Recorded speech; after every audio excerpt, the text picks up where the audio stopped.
All right, it is time for a big reset. The 49ers have a player's day off. I'm still going into the facility. There'll be a lot more intel coming out of there. But with the player's day off, we are in between blocks of practice. And that means that we can update you on who's winning position battles and we can update you on the health of the 49ers roster because news does seem to be flying at 100 miles an hour at this point of the offseason. 49ers are through a few blocks of training camp practice now. They've got one more before the Denver Broncos come in August 7th. That is Thursday, joint practice with the Broncos. The piece up on the screen that's up on the San Francisco Standard, that is a look at how the 49ers rookie defensive linemen, Michael Williams pictured, but CJ West, Alfred Collins, Sebastian Valdez are doing. So make sure you go ahead and check that out. Link is going to be in the description shortly. Mike will toss it in there right now. I'll put it in the comment section as well.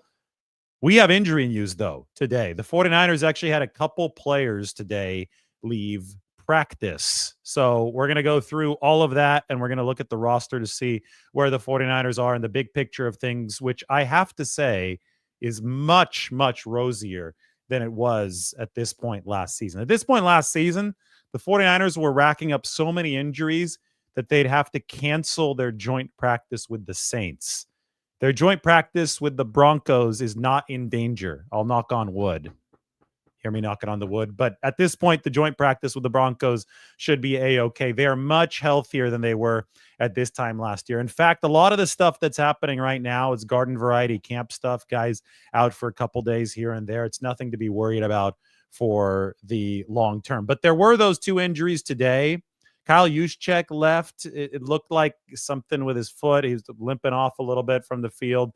Didn't look all too crazy. George Kittle checked on him as he was walking off the field. So we'll check in on Juszczyk's status over the course of the next couple days.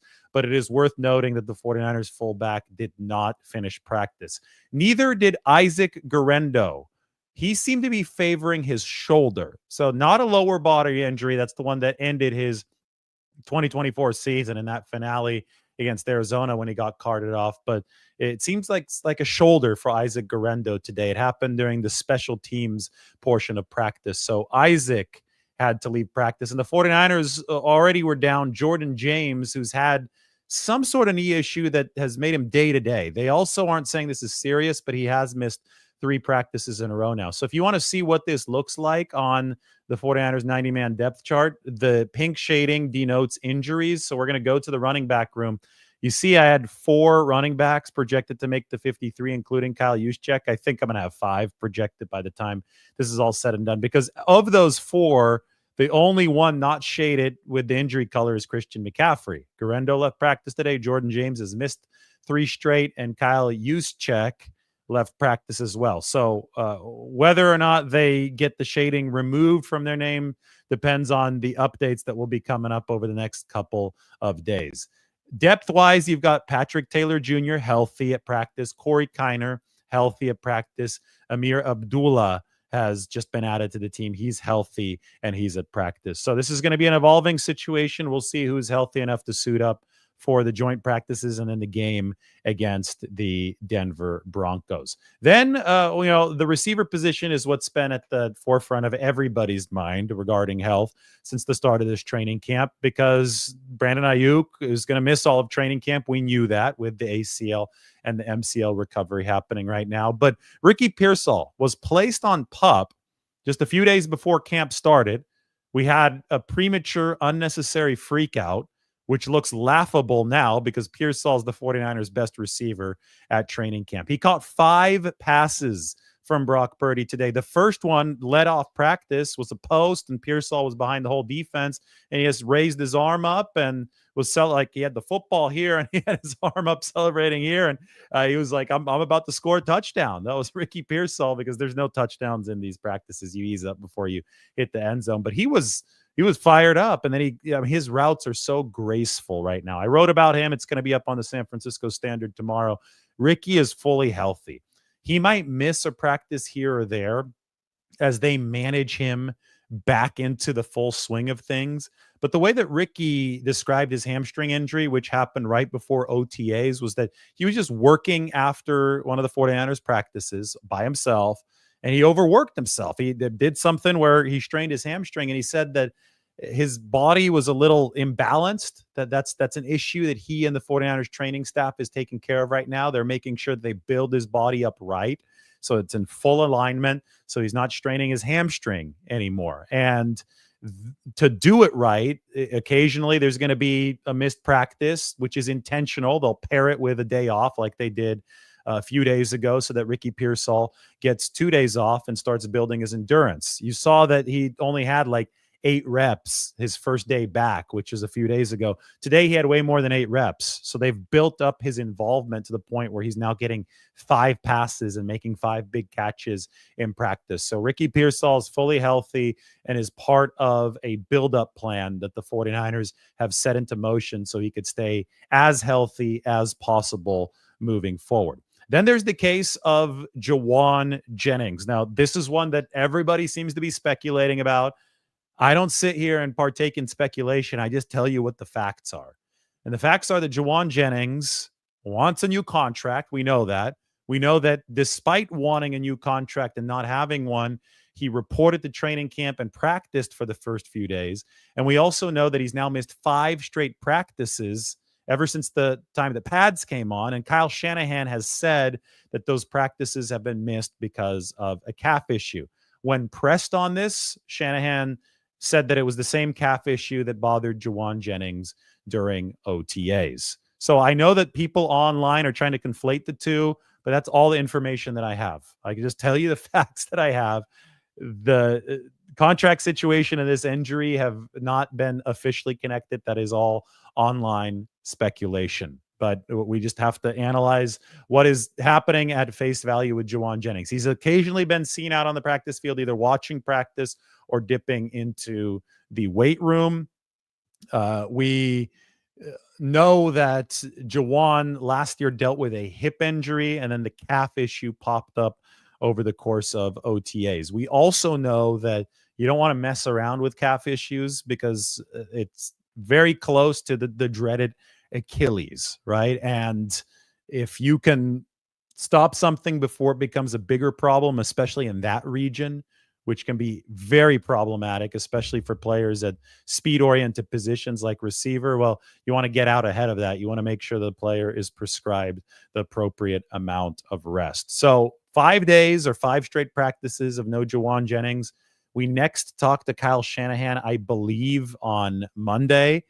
Maybe we'll get a little bit more of an update from Shanahan by then, but this is obviously a situation that is worth watching. Then there is Jacob Cowing. Remember, he's been out of practice since the very start in that receiver room. He's not expected back this week, but he's expected back the week after that. That's when the 49ers travel down to Vegas to practice with and then play against the Raiders. So that was a hamstring strain for Jacob Cowing. Strained it at around the same time as Renardo Green, the 49ers cornerback. Both are on the same timetable, both the same grade of hamstring strain. Both are on the timetable to return next week against the Raiders. So if you want to take a look at what this looks like on the roster, Jennings is out, Ayuk is out, Pearsall's in, so he doesn't have an injury shading. Cowing is out. So the guys not shaded in pink here are the available ones. Pearsall has been the 49ers' best receiver. Demarcus Robinson has looked good. Jordan Watkins, the rookie, only missed 1 practice, was back. He scored a touchdown today. I don't know if you guys saw the instant reaction that I put up a little bit earlier, but Brock Purdy went 11 for 11 today. It was a perfect day for Brock Purdy. But he looked off the safety, he looked to the perimeter to his right, and then he spun back around. After looking off, pump faking off the safety, he found Jordan Watkins. And although it was, I don't want to say double coverage, but although 2 defenders, the corner and the safety, were in the vicinity, Watkins was able to split them. The throw was able to split them, and it would have been a touchdown. Another example of the rapport that Jordan Watkins has successfully built with Brock in a short amount of time. And it doesn't look like this will be like most other rookies. I think Jordan Watkins will be in position to contribute sooner rather than later. And I mean, if he's called to do that, you could see that he's either the 3rd or the 4th receiver on the pecking order for the 49ers. I'm about to make a roster change here. I think that the way things are going, and a lot still will change. So let me preface it with that. But the way things are going, Russell Gage is going to make this football team because he's a veteran. And the 49ers, I think, are going to need, right now, if I think I'm going to flip Russell Gage with Isaiah Nair because I haven't seen Nair make a play since the deep catch that he made on day 2. And it's going to take more consistency than that to make the 49ers 53-man roster. So I will highlight Nair here in green because he is a rookie. Green signifies rookies. I will take him off of the 53-man roster. And I've got Gage making it a receiver, a guy who's been there and done that at the position. And I also have Junior Bergen making it. Bergen's been making some plays in team drills. I know that his ticket's going to be special teams, and that's not going to be determined until the preseason games through some of those returns, especially punt returns. But it is worth noting that Junior Bergen has proven competent, I think, as a receiver on the football field for the 49ers. They're healthy at tight end, which is big news. You knock on wood there. The one injury along the offensive line for the 49ers, and also this is key, the one injury that they're dealing with, only one, is to Andre Dillard. We've seen Andre working off on the side. A few days ago, Ben Barch was also working off on the side with his quad injury. Dillard's on PUP. Barch was on NFI. Barch has been activated from NFI. He is healed. He is in line, I think, to start at left guard or at least compete with Nick Zakelj. Meanwhile, Dillard, when he does come back, he's immediately going to be thrust into the swing tackle competition. And that one is interesting because so far, and I'm going to move Spencer Burford over to here. What we're going to do, we're going to make a couple changes here. I think Andre Dillard needs to be listed back at the third string for the time being because he's been hurt and hasn't proven himself yet. And I think that Spencer Burford is somebody who's working on the left side exclusively of the line. I haven't seen him work at right tackle. So I'm going to put Burford at the left side, and I'll put Austin Pleasance, who filled in for Colton McKivitz today, on the right side. And we'll put Andre Dillard with his injury shading over here at the third string. Burford seems specialized for left tackle. Pleasance seems specialized for right tackle. Perhaps if Dillard comes back healthy and takes the job, he can play both tackle positions and he could save the 49ers some roster room. The reason that I didn't shade Colton McKivitz in this color right here, even though Colton missed practice today, is because I understand that it's just soreness for Colton McKivitz. Both Colton and Nick Bosa missed practice today. But again, this is why I don't rush out there and tweet something 5 seconds later or talk about it on a video without more context. It's a really amateur move. You see a lot of people do that and they're, oh my God, Nick Bosa's not here. And then everybody freaks out. And then it turns out the 49ers were planning to keep Nick Bosa out because soreness is a normal part of training camp. Both McKivitz and Bosa missing practice today is nothing to be alarmed about. So the only real injury for the 49ers in that offensive line room is with Andre Dillard. Defensive line, and we've been talking so much about Bosa and all these rookies and Bryce Huff. One of the 49ers' better D linemen, and definitely one of their better veteran D linemen, has yet to practice, and that's Yetur Gross-Matos. He had some knee issues.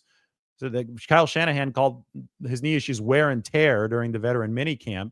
And those apparently stretched into training camp. He's been on the physically unable to perform list throughout these, first 10 days or so of training camp. We're waiting for Yetur to be activated from that list and come back. That's somebody who I want to check in on with Kyle Shanahan the next time that we do speak to Kyle at the start of this coming week, because I think that Yetur Gross-Matos is a big-time hinge point of this defensive line. I mean, this is a lot of youth that the 49ers have. Green means rookie, right? West, Collins, Williams, Valdez. Bryce Huff is not youth for the 49ers, but he's a new player. So you've got Nick Bosa, stalwart, and then veterans like Jordan Elliott, Kevin Givens, Evan Anderson, and really a second-year man in Sam Okawanu. And Evan Anderson is a second-year man as well. So as you can see, the 49ers need some pop, and they need some experienced pop for this defensive line. And they need it for the edge rushing position in particular, especially a 3-down edge rushing position. Bryce Huff is not a 3-down guy. Michael Williams is, but he's a rookie. 49ers need more than that. They need a full rotation at the defensive line. So who fills into it? Well, I look at Yetur Gross-Matos and I see a guy who won NFC Defensive Player of the Week last year against the Chicago Bears. I see somebody who could play on the edge for those first downs, and I look at somebody who can move inside in passing situations to play at defensive tackle. It's perfect because you don't want to put all of that pressure on Mykel Williams, who's going to follow the same kind of pattern. You want to have two guys who can execute that particular list of tasks. Yetur Gross-Matos has done that at a high level for the 49ers. So where's he at in his knee recovery? We don't know right now, but it's worth saying that because he has become, I think, a forgotten figure in this larger construction because we're so busy talking about the rookies. It is important to note that Yetur Gross-Matos still is not back for San Francisco. Then you go to Renardo Green. I said back next week, coming back from the hamstring injury. While Renardo has been out, and Diomede Lenoir has also been out. I could also highlight Diomede Lenoir's name right here in the pink. So that's given Darrell Luter Jr., who missed today, personal day off. There was a personal reason for why Luter wasn't there. That's given Trey Brown and Dallas Flowers an opportunity to man the first team cornerback spots, with Darrell Luter Jr. also playing at that first team corner spot. You have other players who have impressed San Francisco. Jacob Robinson, especially the rookie, a lot of pass breakups. Derek Canteen has made some plays. Trey Avery has a pick six in his training camp. Robert Saleh came out the other day and said that it's a wide open battle for the 49ers' third cornerback spot. I think Upton Stout's in the lead for nickelback, but for third corner, first guy off the bench into one of the outside spots, Saleh said it's a wide open battle, and I tend to believe him. I think that's the case when you look at how this is constructed and who's hurt and who's getting opportunities. Today it was Brown and Flowers with the 49ers first team. Finally, Malik Mustafa. I think the recovery is going really well, but I don't expect him back during training camp. 49ers got Curtis Robinson back, but he tore his ACL much sooner than Malik Mustafa. Here's Curtis's name on there. Curtis tore his ACL 10 months ago at the end of September 2024. So 10 months later, he is back at practice. That happened this week. Malik didn't tear his ACL till week 18. So Curtis tore his ACL around week 4? That's a good 14 weeks ahead of Malik Mustafa. That's why I wouldn't expect Malik to be back until some point in the first half of the season. Maybe sooner if things continue to go well. But John Lynch reminded us that the ACL that he tore against Arizona was a second tear of that ACL. Like, he had also torn that ACL in college. Because of that, the 49ers medical staff is going to be extra cautious with the timeline for Malik Mustafa. I also should probably mention Curtis Rourke, the QB picked in the 7th round. He's on NFI. He played last season on a torn ACL for Indiana. Curtis, I see him walk out of the weight room during practice. He stands behind the formation. He's observing. He's there with his teammates. There's a lot of discussion about him maybe being a redshirt guy this year. That means the 49ers just shut him down on IR. But if they feel that he's going to be ready in the first half of the season, maybe they won't do that. Maybe they don't want to shut Curtis Rourke down. Maybe they want to make sure that they keep as many quarterbacks as possible ready to go, given the history of this football team and the struggles that they saw at that NFC Championship game in Philadelphia. So options in this regard abound for the 49ers. They're just going to wait to see for the next month or so before roster cutdown day how everybody's progressing. And then I think before the cutdown is when you'll decide if you redshirt somebody like Curtis Rourke, or if you decide that you're going to try to carry him on that roster before putting him on IR so he could return within 4 weeks or however long it will be. But I've always thought, ever since this draft pick went down, and ever since I knew that he played on the torn ACL last year, since he had to have surgery after the season with Indiana, I've always looked at Curtis Rourke as a bit of a redshirt draftee for the 49ers, somebody that they wouldn't expect to be back over the course of his rookie season and would target more for duty in 2026 and beyond. That is a very, very thorough 49ers injury update for you. So I'm sure you have some questions. I'm sure you want to go check this piece out. This is how the 49ers touted rookie D linemen have looked so far at training camp. I'm sure you should go watch my instant reaction video from practice today. Talked a lot more about Pearsall and Purdy, everything that I saw out there on the practice field. And I'm sure that you have some very quality questions. So let us have at them.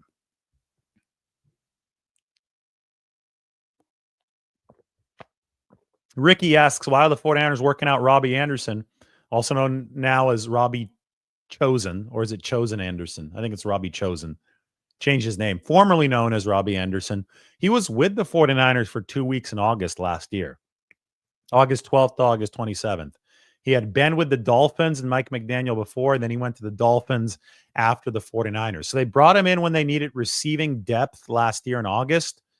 They're bringing him in again now for a tryout and potentially a signing because they need a receiving depth again this August. So time is a flat circle. Robbie Anderson or Robbie Chosen, whatever he's going by these days, is a candidate to fill the 49ers roster when they need it, when they're hurt, when they're a little bit shorthanded at the receiver position to get through some of these practices in training camp. Logan says the 49ers might need to bring in somebody for the cornerback room. They brought in Eli Apple a few days ago. So if somebody else gets hurt, they might have to bring somebody in, but I don't think that's going to be the case.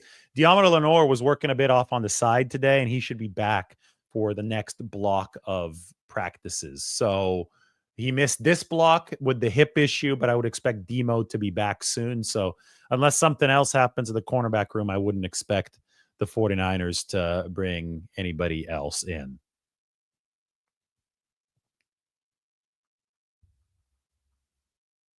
As Rebecca says, the cornerback room isn't as bad as you think. Eli Apple made a play today. He had a pass breakup, but he also had, what was that yesterday? I get my days mixed up. I think that was yesterday. He committed pass interference, and then he had a PBU. So there was the bad, and then there was the good for the veteran cornerback Eli Apple. Mike asks, will Austin Pleasance make the team? I don't think so, but I'm still waiting to see if Andre Dillard shows up. Because if Dillard doesn't show up and they only trust Burford to play on the left side, then they'll need somebody to back up the right side, in which case I think that Pleasance is at the top of the pecking order because Pleasance was the right tackle today instead of Colton McKivitz. So TBD. We'll see what the 49ers do at swing, and I think a lot of it might be dependent on Andre Dillard's health and how Andre Dillard actually looks if and when he is activated from the PUP list. And yes, Pleasance can potentially be a practice squad guy. He started for the 49ers to close last season, and they were decently happy with him. He's never been a world beater. He's never looked great in practice, but he's been somebody who's been competent for San Francisco. I think his movement ability has gotten better over time. So offensive tackle depth is hard to come by in this league. And they're going to think long and hard about the best way to proceed. And I just think that one of the dominoes that has to fall is they need to see Andre Dillard return to practice. He's a former first-round pick. They signed him as a free agent this offseason. They needed somebody to compete for that swing tackle role after the deal with DJ Humphries fell through. Mike has a thought. He'd love to see Pooney get some run at right tackle. It's interesting. But as we've learned, if you don't have right guard sealed, then even if right tackle's better, I mean, the pressure that comes against right guard might be even more damaging for Brock Purdy because he could see the pressure and have time to react to it coming off the edge from right tackle. He's a right-handed quarterback, so he's facing that way. He might be able to see the pressure coming up the middle through right guard, but no quarterback really has time to react to pressure right up the gut. So I personally would almost rather have the guard position shored up more right up the middle. I think the most devastating pressure in the modern game is interior pressure. So if you don't have anybody else for right guard, make sure that Dominic Pooney is locking that position down as well as possible.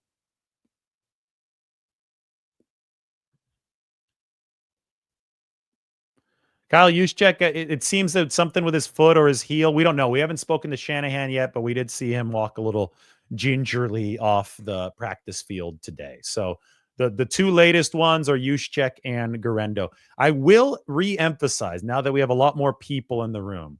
The 49ers overall situation right now is a lot better injury-wise than it was last year. Again, last year at this time, they were saying we're going to have to cancel our joint practice with the Saints because we have too many guys hurt. They're not at that position this season. And because the trick with Twitter and these quick YouTube posts that people do is that they don't contextualize the injuries. I've been sitting here talking for 25 minutes about the injuries, giving you as much color as possible. A lot of people will just say, this guy's hurt, this guy's hurt, this guy's hurt, with absolutely no context when it's important. Sometimes it's, well, Colton McKivitz was sore, but he's going to be back tomorrow. Right. And if you don't give the context, then it seems like the entire roster is on its way to IR when that's not really the case. A lot of times in training camp, you will see minor stuff hold guys out for a day or two, and then they'll come back, and nobody's actually worried about it inside the building, but fans on the outside are freaking out. And I think some of that's happening because of the poor way that some people are reporting about this team. But if we just sit down and we focus on the fact that every single injury is of a different variety, and some of them are going to be quick returns, nothing to worry about. If we focus on that, I think we have a lot better context on the situation. Are the joint practices open to the public? I know that the one against the Broncos is. That's on Dwight Clark Day. That one is open to the public, but I do not think that the Raiders one is. That one is being hosted by Las Vegas.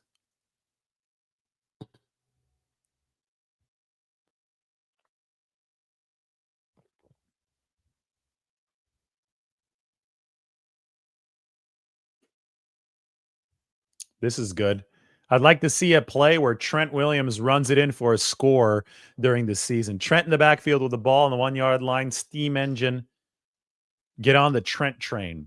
I don't think they want Trent getting hurt, but I do think that if they're winning in the Super Bowl and they want to have some fun and they're at the 1 yard line with like a 3 touchdown lead in the fourth quarter, why not toss Trent Williams back there?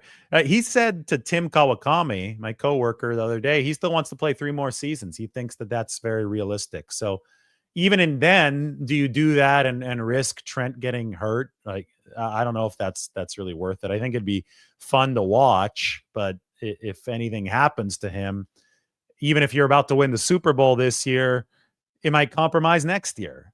And, Trent is not a young man anymore. Trent, his 37-year-old season this year for Trent Williams. And I think that that has to be considered. He's not a 23-year-old spring chicken whom you're handing the ball off to for fun. This is an older guy who's very refined in what he does. And the NFL has a high injury rate. So the 49ers would have to be very, very careful with that.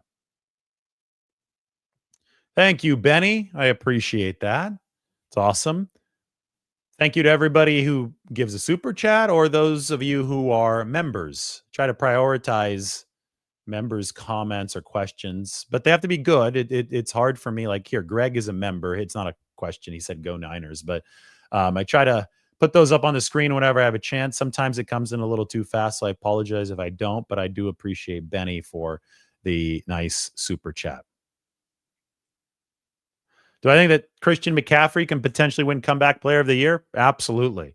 I think that you have to have some name recognition going into the season so they consider you for comeback player of the year. I mean, Brock Purdy in 2023 could have won comeback player of the year, but that was the Hamlin year, right? Wasn't that, that was when DeMar Hamlin had the very serious medical episode on the field in 2022. And so he was coming back the next year. It seemed that nobody else really had a shot to win that. But my point is that Christian McCaffrey has much bigger name recognition now than Brock Purdy did back when he was early in his career. So he's on everybody's radar already for comeback player of the year. And if he gets off to a hot start, everybody's going to start talking about it for Christian McCaffrey. So I think he absolutely has a chance.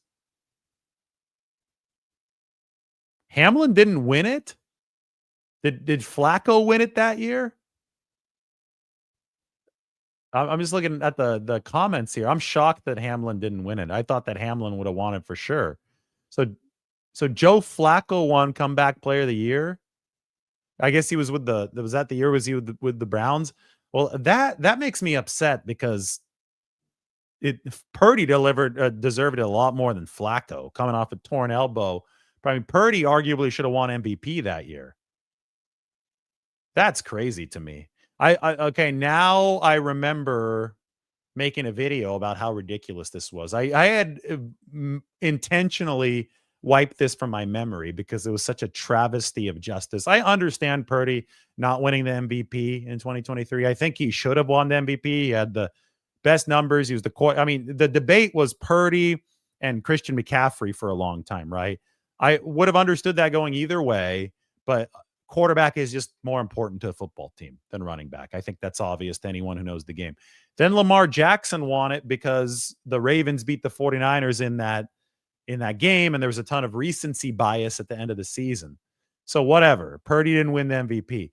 But for him to not win the comeback player of the year, I would and also DeMar Hamlin not win comeback player of the year. Hamlin's a totally different category, right? The guy almost died on the football field. So he came back to play in the NFL the next year.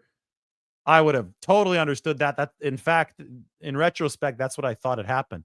But to give that to Joe Flacco over Brock Purdy is insane. The fact that Purdy was about to win MVP coming off of a torn elbow, an injury that up until recently required Tommy John surgery. He still had surgery on the elbow. It wasn't quite Tommy John, but he had the internal brace. The fact that he was able to deliver the way he did for a team as good as the 49ers and he didn't win comeback player of the year seems like highway robbery to me. We are 229 subs away, and I have to say 229 real subscribers. We don't fake buy subscribers, but we're 229 away from 90,000. Can we hit it on this show, or do we have to hit it tomorrow? I probably think that tomorrow is more realistic. Some of these shows do like 100 subscribers per show. If you guys want to outdo yourselves, hit the subscribe button now. We're going to be the first to 100,000 real subscribers. Already have the most views. Now we want the most subs. So hit that sub button. Smash that sub button would be awesome. Mike is trying to get everybody on that train right now.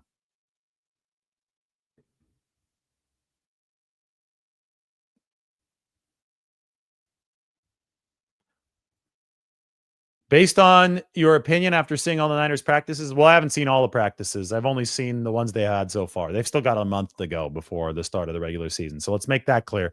We are still early, relatively early in the process. But based on what I've seen so far, AJ asks, where are the holes and do you think the Niners can be playoff contenders? Absolutely, because they have Brock Purdy and they have Robert Saleh and they have Nick Bosa and they have George Kittle and they have Christian McCaffrey and they have Fred Warner. And they have Trent Williams, and they have Deommodore Lenoir, and they have Kyle Shanahan. They're absolutely playoff contenders. All those guys plus an easier schedule for the 49ers. Yeah, sign them up. Playoff contenders. Where are the holes? Until further notice, run defense. Maybe Saleh's fixed that, but we have to see. Even if he has, who are the interior pass rushers going to be for this football team? How is a rookie like Upton Stout going to deliver at nickelback? How are they going to be at linebacker 2 with D. Winters taking over that role?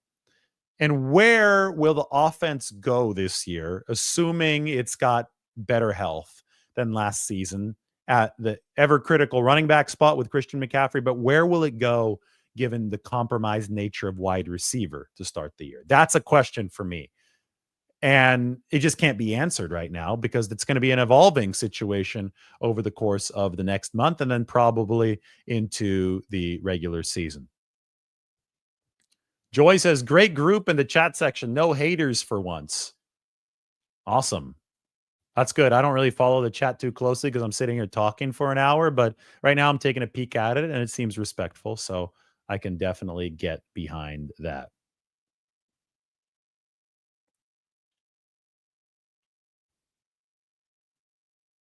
Do the 49ers have enough depth to make it to the Super Bowl? That's a question that you really don't find out until the season. because you're developing depth as we speak. So, how effectively will they use this training camp to develop that depth? Where will they be once week one hits? And then, how many injuries will they have? Because the amount of depth that you need is directly tied to the amount of injuries that you suffer. Sometimes you get lucky, like in 2023, and they didn't suffer all too many injuries. They didn't need that much depth. Sometimes you're going to need a ton of depth. Sometimes, no matter what you do, your depth is exhausted because you've suffered so many injuries. I think 2020 and 2024 were two great examples of that for the 49ers. Just two seasons that were completely obliterated by injuries. Strawberry says, excited to see what this offense looks like without Debo. It's faster. I think it moves a little bit more gracefully. Debo is a bulldozer. Was not known for graceful movement. He was a sledgehammer, right? So Ricky Pearsall, the way that he's running routes, he's essentially taken Debo Samuel's spot, right? But the way that he runs routes, that there is a certain choreography and a certain aesthetic appeal to the way that Ricky Pearsall's getting open, running routes, stepping into his releases. It's really fun to watch. I mean, he was dominant today. Ricky Pearsall was downright dominant, and so was Purdy. Brock Purdy was 11 of 11 today at 49ers practice. That's right. The Grateful Dead are playing in Golden Gate Park tonight and tomorrow. Let me show you guys something. Let me put this up on the screen really quickly.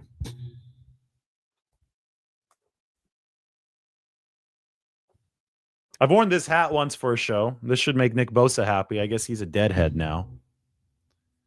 The hat looks like this. It's a little bit big. It's like a little large trucker cap. I guess it's good though. We could finish the show in it. Yeah, it's a little big. My head is big too, and this hat's a little large on me. But yeah, the Grateful Dead back in Golden Gate Park. Really where it all started, right? But that is a weekend-long thing, 60th anniversary. What this says, this is the 1985 summer tour. This is before I was born. I was born in 1988.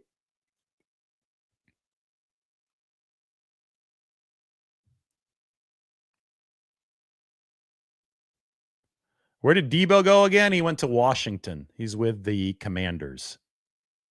I know the hat looks good. That's why we had to wear it today. I almost forgot about it, but it's like they said San Francisco's like Grateful Dead Disneyland this weekend with everybody coming in for out of town.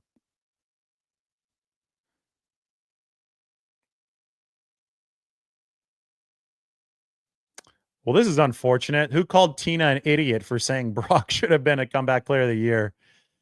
You were correct, so don't let anybody make you feel bad about that take. Unfortunately for Brock Purdy, it did not happen in 2023.